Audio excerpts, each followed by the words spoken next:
ହଁ ଲୋ ମା ମୋର ଭୁଲ ହେଇଗଲା, ତମ ଗୋଡ଼ ଧରୁଛି ଆଉ ଦୟାକରି ଏ କଥା ଉଠାଅନି, ହଉ ଆଉ ତାକୁ ଆଣି କେବେ ରଖିବିନି ଏମିତି କହିଲା। ସେଠୁ ତେବେଠୁ ତାର ମୋର ମାନେ ଓମ୍ ବିଷୟରେ କେବେ କଥା ହେଇନୁ।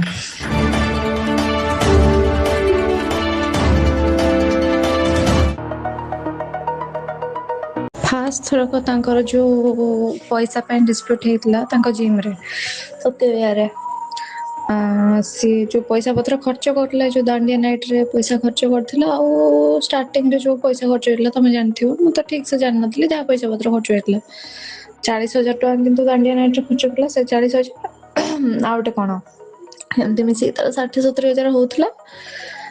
ତାକୁ ଯେତେବେଳେ ପଇସା ପତ୍ର ଅଭାବ ହେଲା ସେ ମାଗିଲା କି ଆଉ ମତେ ବାକି ପଇସାଟା ଫେରାଅ, ଆଉ ଯୋଉ ପଇସା ଅଛି ମୋର ଫେରାଅ, ଆଉ ମତେ ପଇସାଟା କାହିଁ ଦଉନ ହିସାବ କର। ତେଣୁ ଫାଷ୍ଟ ଥର ସେ ଜିମ୍ ଛାଡ଼ି ଦେଇଥିଲା, ଫାଷ୍ଟ ଥରକ ହେଲେ ଯଦି କରିବନି ମୁଁ ଜିମ୍ ଛାଡ଼ିଦେବି, ମୁଁ କାହିଁ ଆଉ କାଟିବି ଇଏ ସିଏ ଏମିତି କରିକି ଛାଡ଼ିଥିଲା।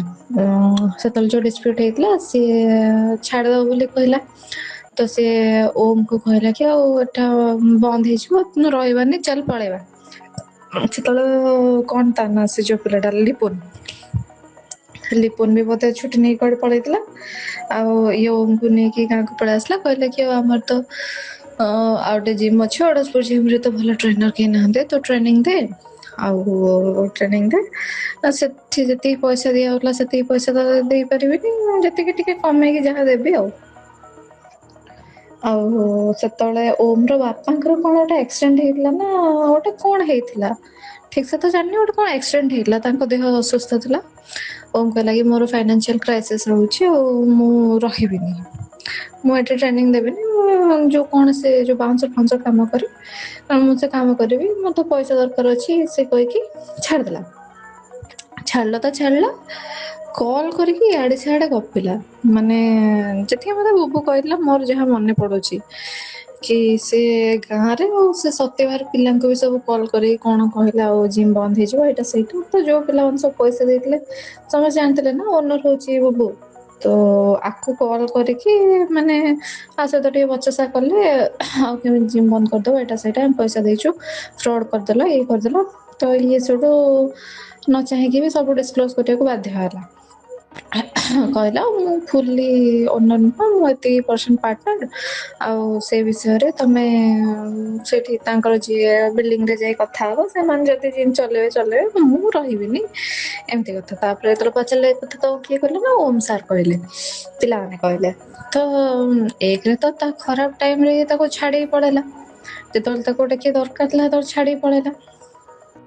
ତାପରେ ଗଲା ତ ଗଲା, ଆ ବିଷୟରେ ଗପିଲା, ତାର ଟିକେ ରାଗ ହେଇଗଲା ତାକୁ। ମୁଁ ବି ସେତେବେଳେ କହିଥିଲି, ଯେତେବେଳେ ଷ୍ଟାର୍ଟିଂରେ ଇଏ କହୁଥିଲା ଓମକୁ ରଖିବ ବୋଲି, ମୁଁ ତାକୁ ମନା କରିଥିଲି, ମୁଁ ଦେଖେ ସେ ଯାଇଛି ତ ଯାଇଛି, ଆମେ କାହିଁ ପୁରେଇବା ତାକୁ, ଆମକୁ କଣ ପିଲା ମିଳିବେନି। ସେ କହିଲା କି ନାଇଁ ମତେ ଗୋଟେ କିଏ ବିଶ୍ୱସ୍ତ ପିଲା ଯାହାହେଲେ ବି ଦରକାର, ମତେ ଗୋଟେ କିଏ ଦରକାର ପାଖରେ, ଆଉ ଏମିତି ତୁ କହିଦେଲେ କେମିତି ହବ, ତୁ ଆସିକି ରହିକି କାମ କରୁନୁ ଯଦି ତୁ ଏତେ କହୁଛୁ। ମୁଁ କହିଲି ହଉ ବାବା ତୁ ତ ସବୁବେଳେ ଠିକ ଥାଉ, ତୋ ଡିସିସନ ତ ଠିକ ଥାଏ, ମୁଁ ତ ପାଗଳଟା, ଆଉ ଠିକ ଅଛି ତୁ ଯଦି ଠିକ କହୁଛୁ ତାହେଲେ ମୁଁ ବି ଠିକ। ସେଉଠୁ ସେ ଆଣିକି ରଖିଲା ଓମକୁ।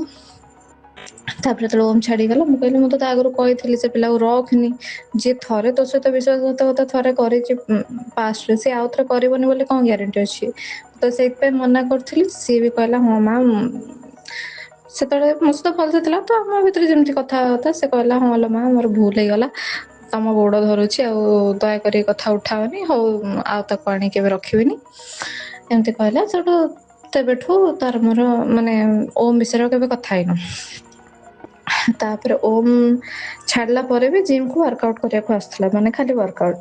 ସେଠୁ ସେଟା ବୁବୁକୁ ସହି ହେଲାନି, କହିଲା ତୁ ତ ମୋର ଏତେ ମାନେ ଓମ୍ କୁ ବୁବୁ ଡାଇରେକ୍ଟ କିଛି କହିନି, ମତେ କହିଲା କି ମାମା ଓମ୍ କୁ ଟିକେ ମେସେଜ କରିଦଉ ଟିକେ ଇଂଲିଶରେ ଭଲସେ କହିକି କି ଆଉ ସିଏ ଆସିବନି ଜିମ୍ କୁ, ୱାର୍କ ଆଉଟ କରିବାକୁ ବି ଆସିବନି, ଏଇଟା କରିବାକୁ ଆସିବନି, ଆଉ ସେ ତ ଗଲା ଆଉ ପୁଣି ମୋ ଜିମ୍ ରେ କାହିଁ ୱାର୍କ ଆଉଟ କରିବ, ସେ ଯାଉ ତାର ଯୋଉଠି ୱାର୍କ ଆଉଟ କରିବା କଥା କରୁ।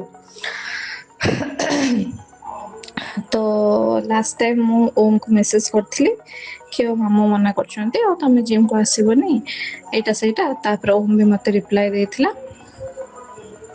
ଓମ୍ ବି ମତେ ରିପ୍ଲାଏ ଦେଇଥିଲା କି ହଉ ଆସିବିନି ଏମିତି ସେମିତି।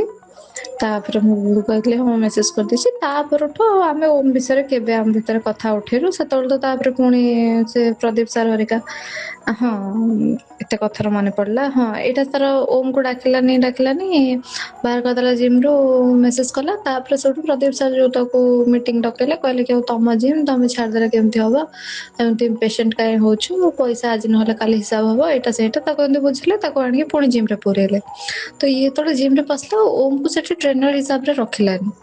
ମେ ବି ସେବେଠୁ ତାର ରାଗ ଥିବ ଉପରେ, ମୁଁ ଯେତିକି ଭାବୁଛି କି ସେବେଠୁ ରାଗ ଥିବ କି କଣ।